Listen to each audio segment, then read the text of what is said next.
approximately what day? It is a Wednesday at 11:23 at night. We are even adding the effect to make it known that it is nighttime with the computer background as nighttime somewhere in Slovakia, if I remember correctly. Just waiting to hop onto a first interview call of the whole job searching process as a software engineer, and just to prove that it is nighttime, a very, very quiet Santa Rosa de Cabal on Calle 12 outside the office. The only music you're hearing is right down there, and that's kind of like the party street. But even that is very quiet on a Wednesday for good reasons. So with that said, I'm gonna kick it off, and just like 6 minutes before I hop on with a call of a gentleman who's doing a startup. This gentleman, his name is Jamie. I think he's right now based out of Bali, and it seems like he just recently raised seed capital for a startup for essentially creating a web application, an app application that allows individuals to much easier and smoothly offer mentoring services on big infrastructure platforms like LinkedIn, Facebook, the big platforms. So we're gonna find out more about it, and I will keep you posted. When I say you, it's more, I guess, at this point myself, because I do this for documentation purposes, just to process what's going through my mind, talk it out loud. Because at times when you're living in off the Gringo tourist area, say in Santa Rosa de Cabal, there's very little English spoken, and the English that is spoken, it's broken up, and pretty much the only person I speak to in English on a daily basis is, of course, my girlfriend. And yeah, it's just nice to have moments to reflect and speak English out loud. That being said, always going to continually be learning and practicing Spanish, but definitely, there's definitely just moments you need to say and think out loud in English. Okay, I'm gonna check in with you later. Ciao, ciao for now. Okay, we're just packing up. Just got done with about a 20-minute interview with Sir Jamie, discussing managing other individuals,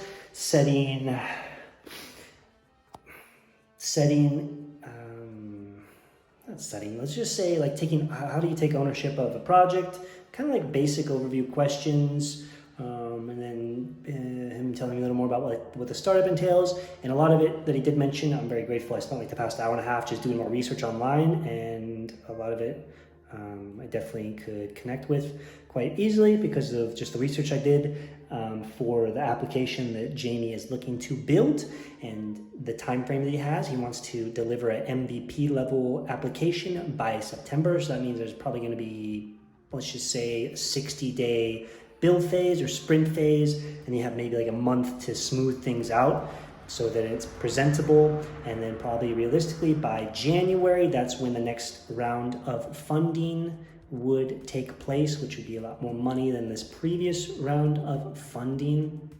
But nonetheless, it's a startup that's in the very early phase. I think it's only been around for about a year or so. I know he's had some individuals, or at least one individual, leave because he got a really great offer from Amazon, because he's been working on Amazon for like 4 years, which is totally understandable. But nonetheless, enjoyed connecting with Jamie, somebody that I can connect with very well, because we have a lot of similar interests from that standpoint, and just kind of like a similar walk of life from, I guess, where we're originally from, and then just living in different countries for a duration of time. And yeah, the next phase is I'm just looking to wait on getting a link to connect with his tech lead. So I'll have a conversation with his tech lead, hopefully, just to discuss more about it and learn more about the company and the position, and just go from there. So that is me just documenting and sharing the next step after boot camp, because who wants to be a boot camper for the rest of their life? The reason we continually do things in life and learn new skills is to apply those skills to create value, to get challenged, to step outside this box which is a room, and yeah, generate income. Because I haven't been doing much of that for the past 18 weeks, so it's time to change that up. Okay, ciao for now. Continue on with week 18 now. This is the wee early morning in Santa Rosa de Cabal at 12:10 in the morning, and this is how you know it's very late, because I'm in the middle of the street, but also there's nobody around, and you can just hear, now you can't hear them, but the nighttime cricket birds. I'm gonna call them cricket birds. But yeah, nighttime in Santa Rosa de Cabal. Bienvenido, welcome to week 18 of the Hack Reactor Bootcamp extravaganza documentation, and the footage you're seeing right now is of a town that myself, my girlfriend, and our Colombian family went to this weekend called Cartago. I didn't take any footage whatsoever. I had my phone off the entire time.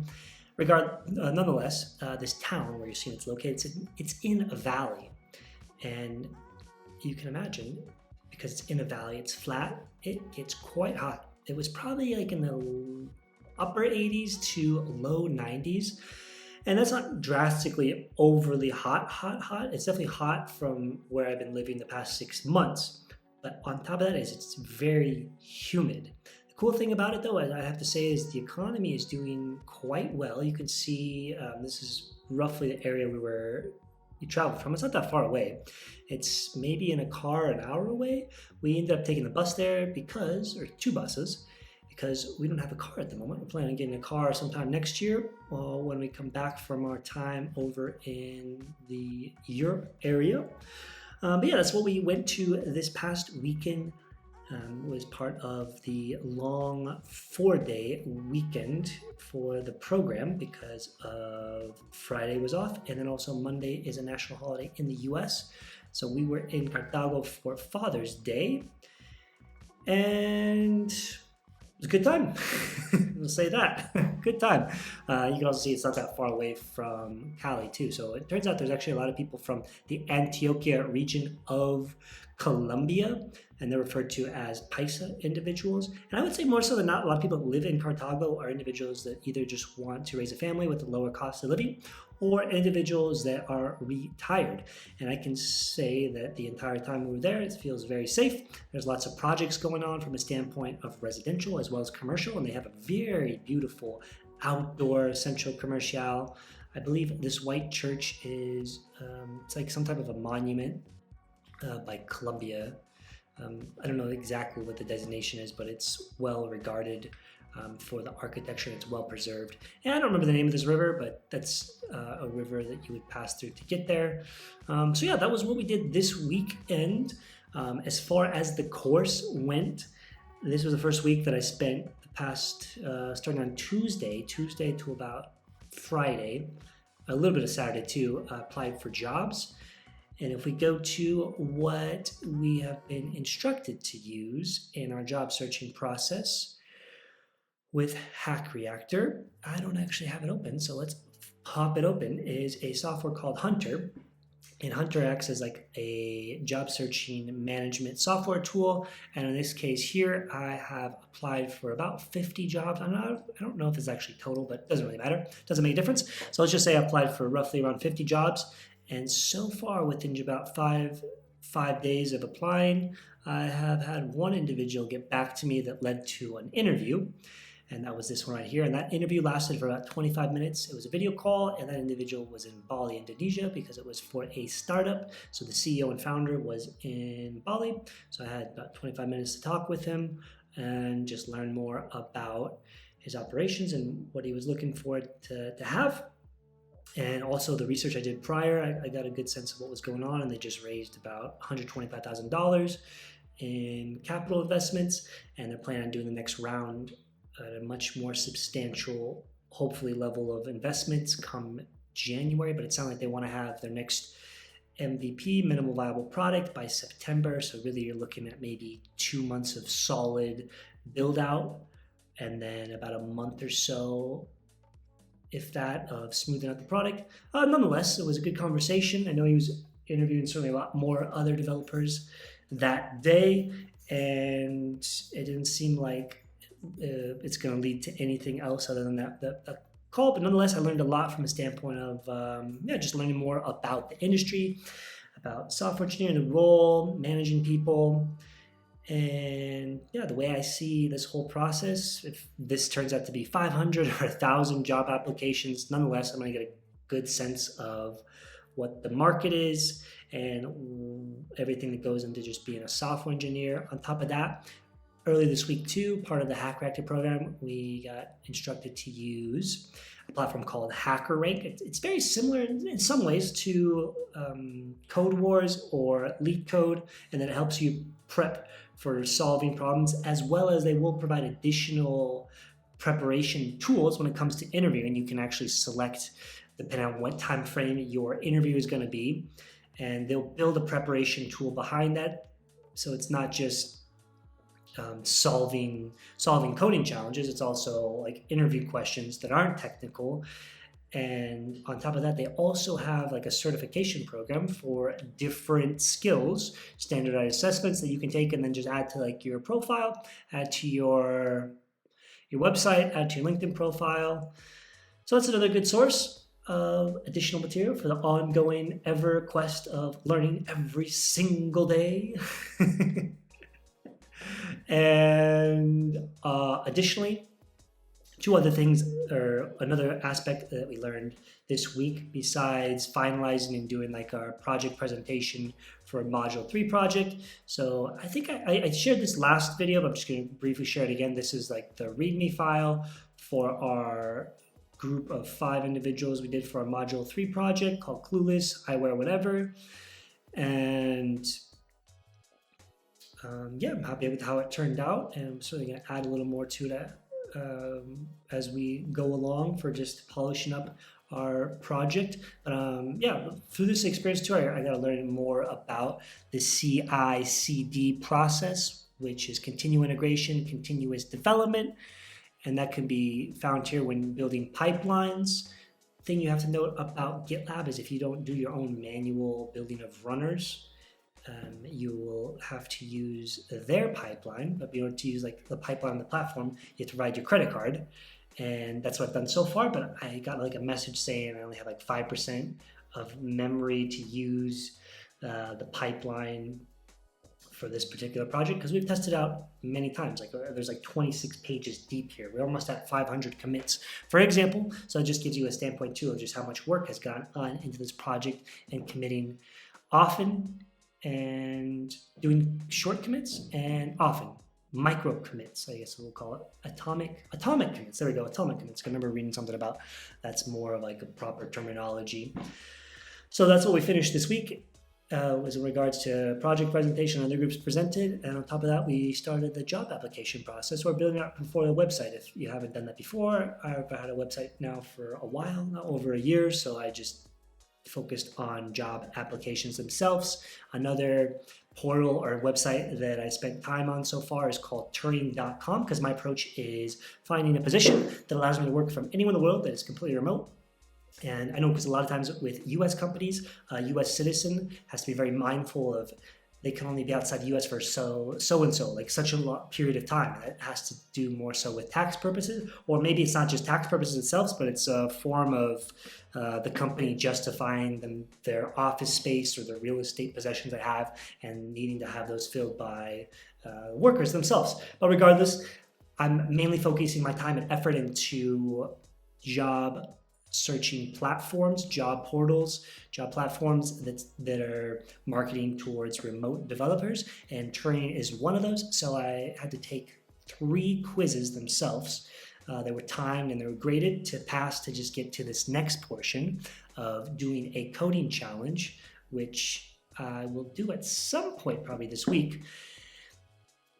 And upon finding out if I passed or not, if you don't pass the first time, you do have to wait 3 months until you can retake it again. It's a coding challenge that only lasts 30 minutes, and you get 2 coding questions that you have to pass, both I would imagine.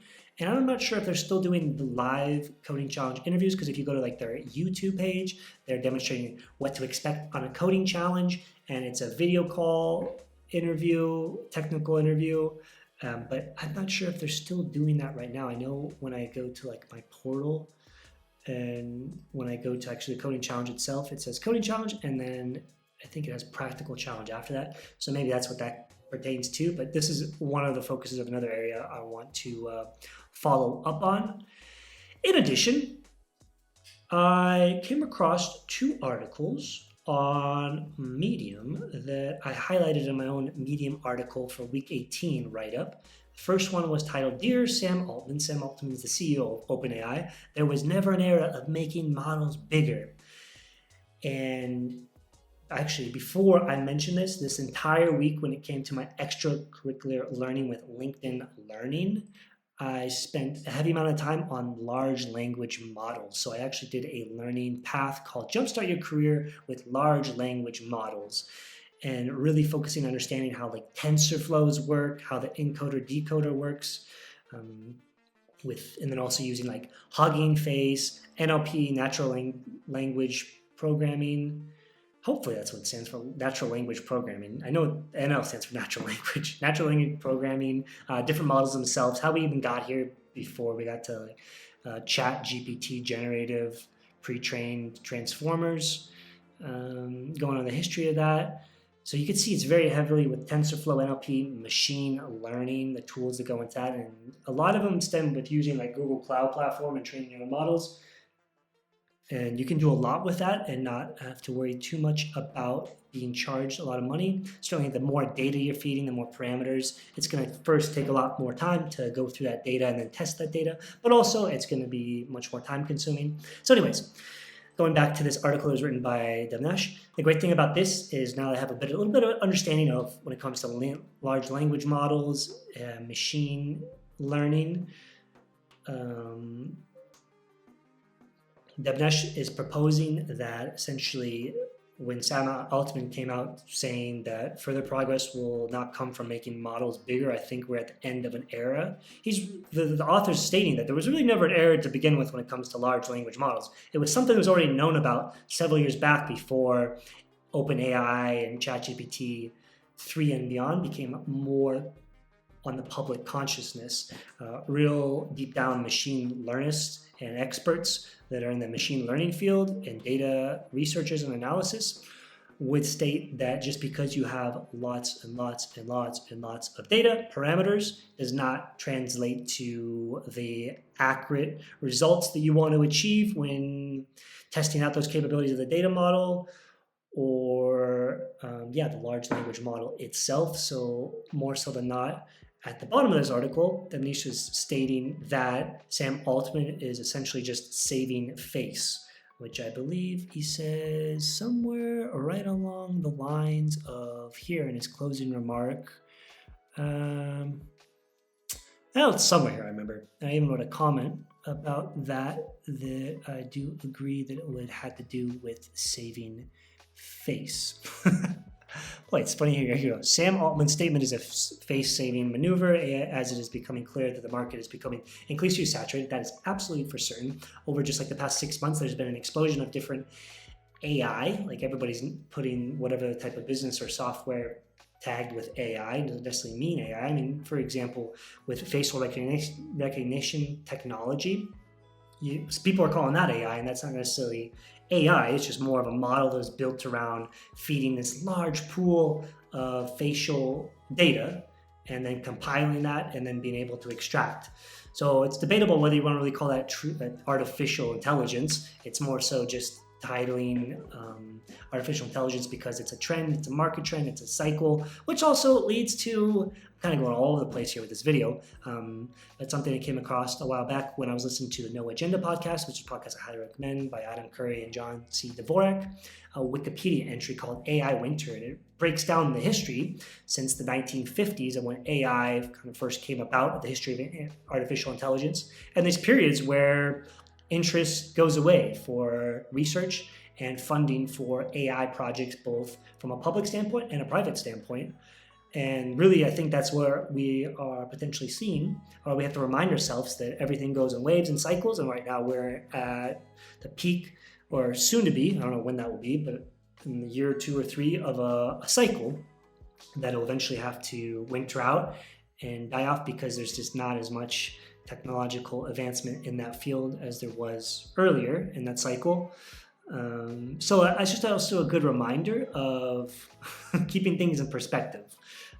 That it was believed before that artificial intelligence was going to do these amazing, great things, and it turned out it just wasn't the case.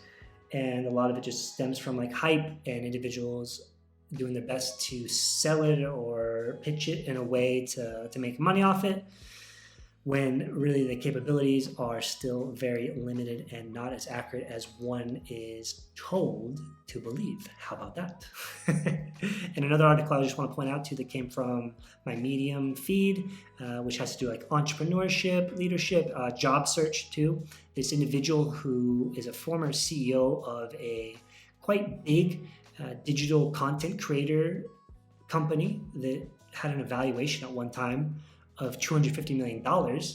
So he's a former CEO and has 20 years of solid business experience, has applied to over 1,001 positions. And he has a document. He even shares like a spreadsheet. He shared all like his different formatting of resume. This is a really cool resume, by the way. It's just how he stands out. But I don't know when an actual human reads this early on in the job search process, because a lot of these resumes go through automatic tracking software.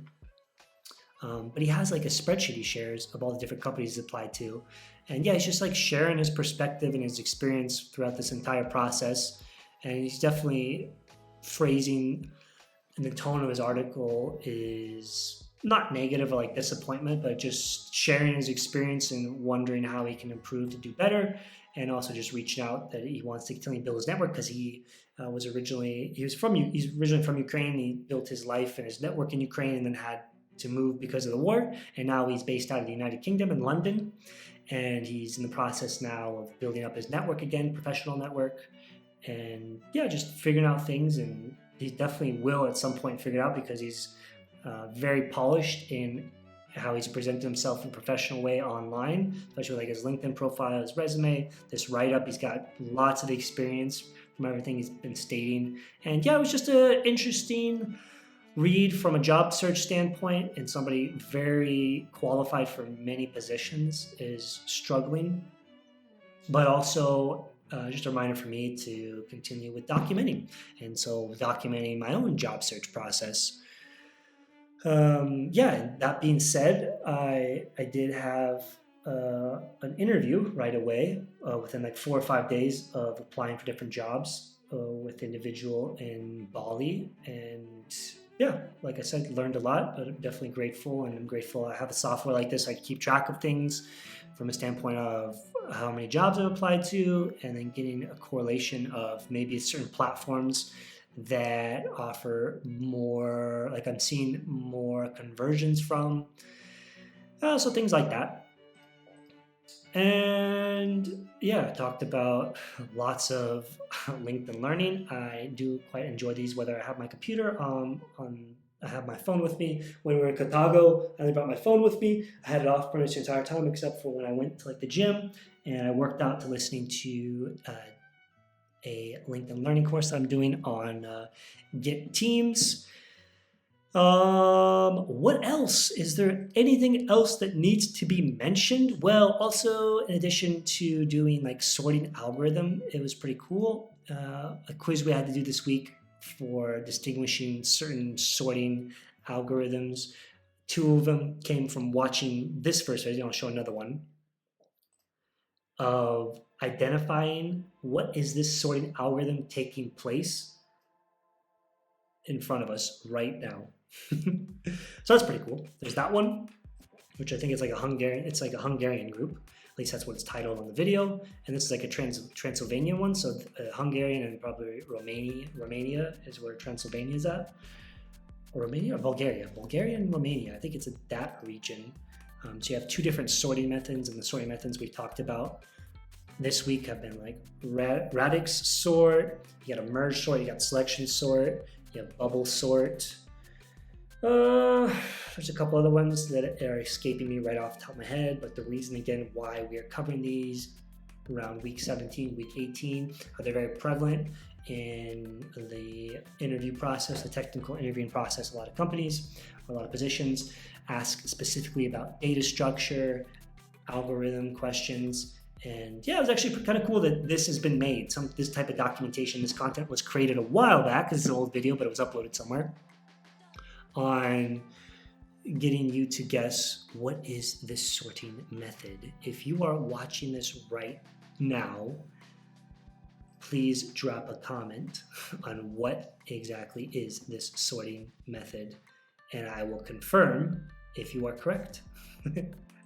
But that pretty much highlights it for week 18. Week 19 coming up here is going to be just career focused. So Tuesday, Wednesday, Thursday, and Friday are the last 4 days of the program, and every single day is just about doing career service activities, which means this entire week I'm just applying for jobs, polishing up the portfolio more, adding a portfolio section to the website, and yeah, just keep reaching out. I know my girlfriend told me about an individual that she knows from a masseuse she went to go see here in town of Santa Rosa de Cabal, who has his own software company, who got a contract, I believe, with the coffee region, one of the government programs that is handling the coffee region of Colombia, and I guess they're upgrading their software. That's all I really know. I don't really know the details, so that's what was just kind of explained to me, so I'll learn more about hopefully getting to meet this individual, just to talk and see what's going on, and meet another individual in the field. There's also some individual that messaged me on YouTube, and later on I messaged him on LinkedIn. It's also a fellow software engineer in Santa Rosa de Cabal, so hopefully I can meet up with him and share a little bit on that. That said, that is week 18 wrapped up. Thank you so much for your time, your treasure, your energy, your focus, your attention, and I'll see you in the next and last update on the Hack Reactor Coding Bootcamp. Glad it is transitioning on with the next phase of life. I recommend going to Parque Lineal. It is like a 3 or 4, maybe 5 block strip straight of just like parks with trees. And there's these outdoor coffee shops like all over the place. There's like maybe 20. So at nighttime, you just go out there, chill, drink a coffee, tea, whatever. But it's a cool vibe and it's really safe too. Okay, ciao for now. Thank you so much for watching. Cheers.